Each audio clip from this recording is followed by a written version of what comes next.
mano. Comienza, ¿no? Mete esa, ¿no?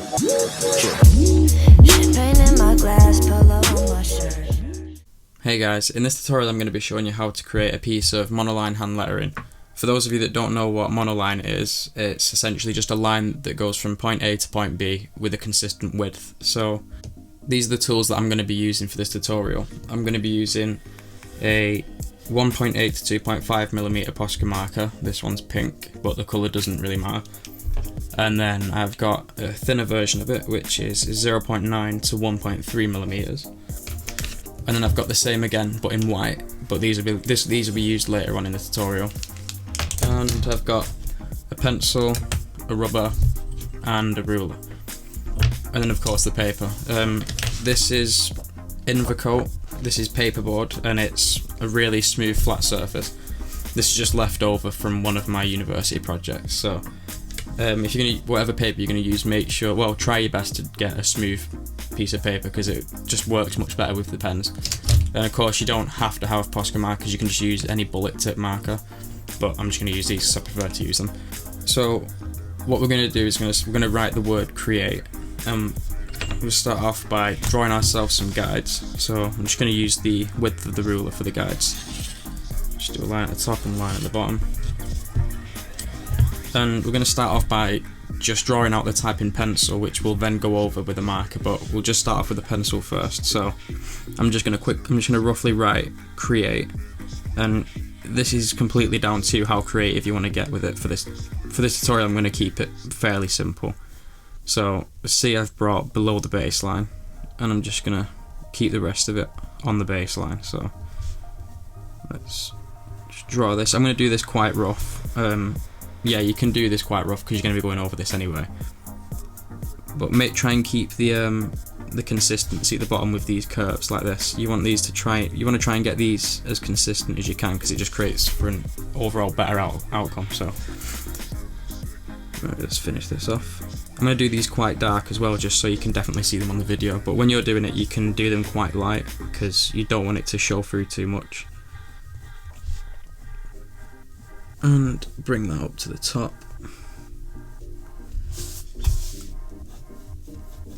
And then the line through the T. I'm going to give it an underline as well. So as you can see, it looks very rough and it's just pencil. So we're going to start off with the thin marker, just to get you used to how it runs across the paper and get used to the flow. And this is essentially just doing your own handwriting, but neat.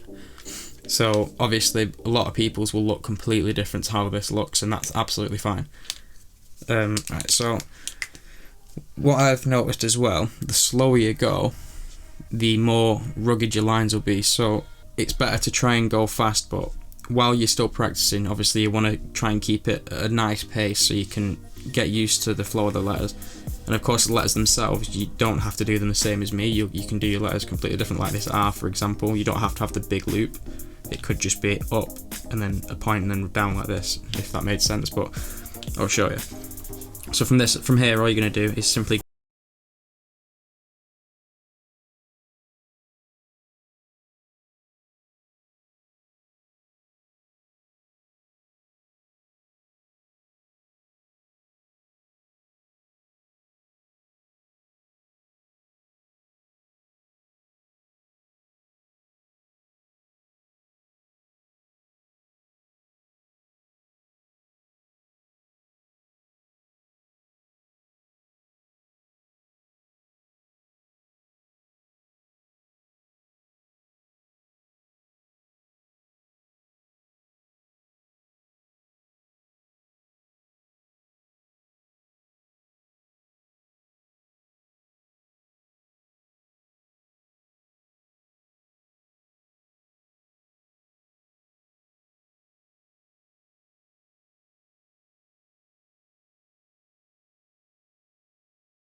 essentially the same thing as that, just larger.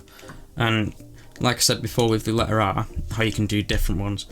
See, these two have a loop, this one doesn't. So see, it's just a matter of experimenting with the letters and seeing what different things you can do, different outcomes. And I'm just going to add a little line to the A there, just to give it a bit of something. Add that in. And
to mix it up a bit instead of just doing a shadow that comes straight down, because that does look kind of messy as well when you've done it. Just carry on, add the rest of these. And again with this, you can experiment. The shadows don't have to be in these places. For example, this one could have done a shadow going there.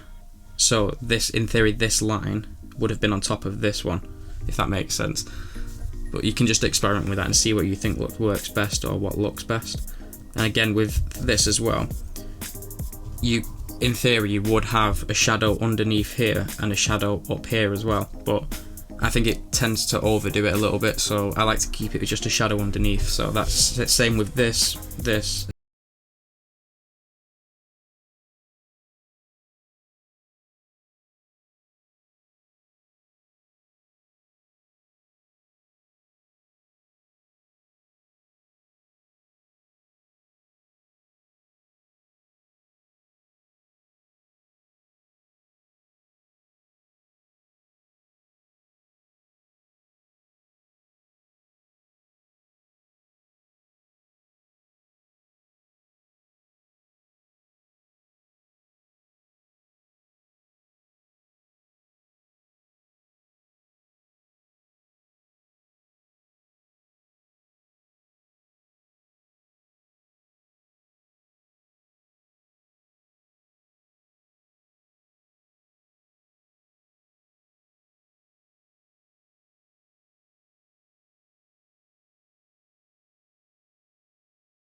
these metallic pieces of card. Well, this is actually paper, but you can buy these online. I got these from an art shop in the city that I live in. I'm not 100% what it's called, but I'm sure if you type in metallic card or metallic paper, you'll find something like this. And this is where I'm going to use the white markers. So it's essentially just doing the exact same thing that we've just done, but on this. And you get some really, really, really nice outcomes with this. Because it's metallic, if you get it in the light in the right place, you can sort of bend it like this. And you get some really nice metallic sort of textures, and obviously when you types on it, it looks really nice. And the good thing with these being paint markers on this as well is I've got a baby wipe here and a piece of toilet paper, because once you've drawn on it, you can just rub it straight back off. I mean, you can take your pictures for your social media or whatever, and then you can just rub it off, and it's that easy. Because these aren't particularly cheap to buy. Like, well, they are fairly cheap, but obviously you don't want to be messing up on a piece and then having to use another piece, then another piece, another piece, because obviously the price will build up. So it's nice to be able to rub it off and restart. So I'm just going to quickly write create on this in a white pen, the white marker, sorry. As you can see, if you bend it now in the light, you can get some really nice metallic sort of looks like that. For example, say you got a picture of that and put it on your social media, it looks really nice instead of it just being a piece of type on a piece of paper.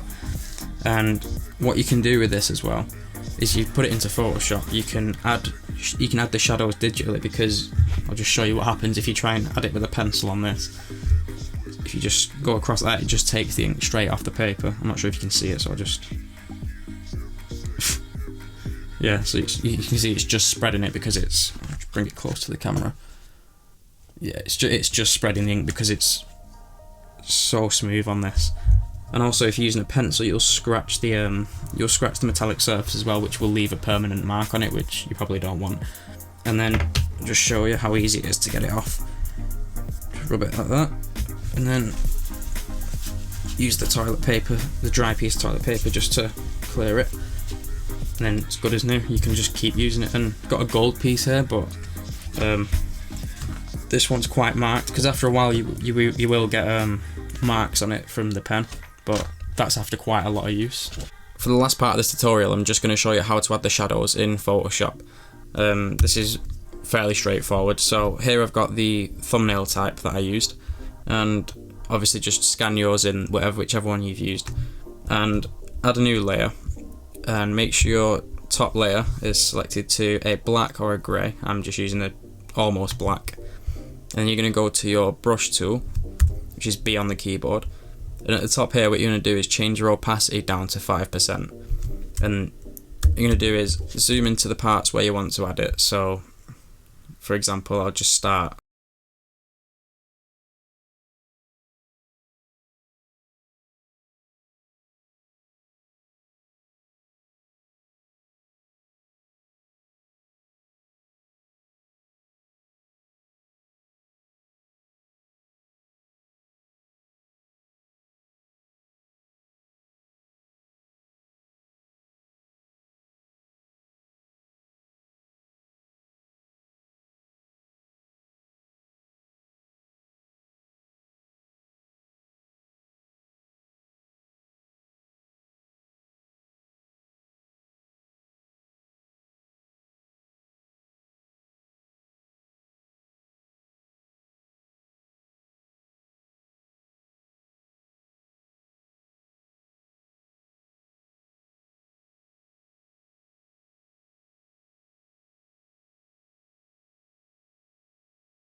inverse, and make sure you've got this top layer selected where the shadow is, and then hit backspace, and that'll delete anything that's outside of that selection.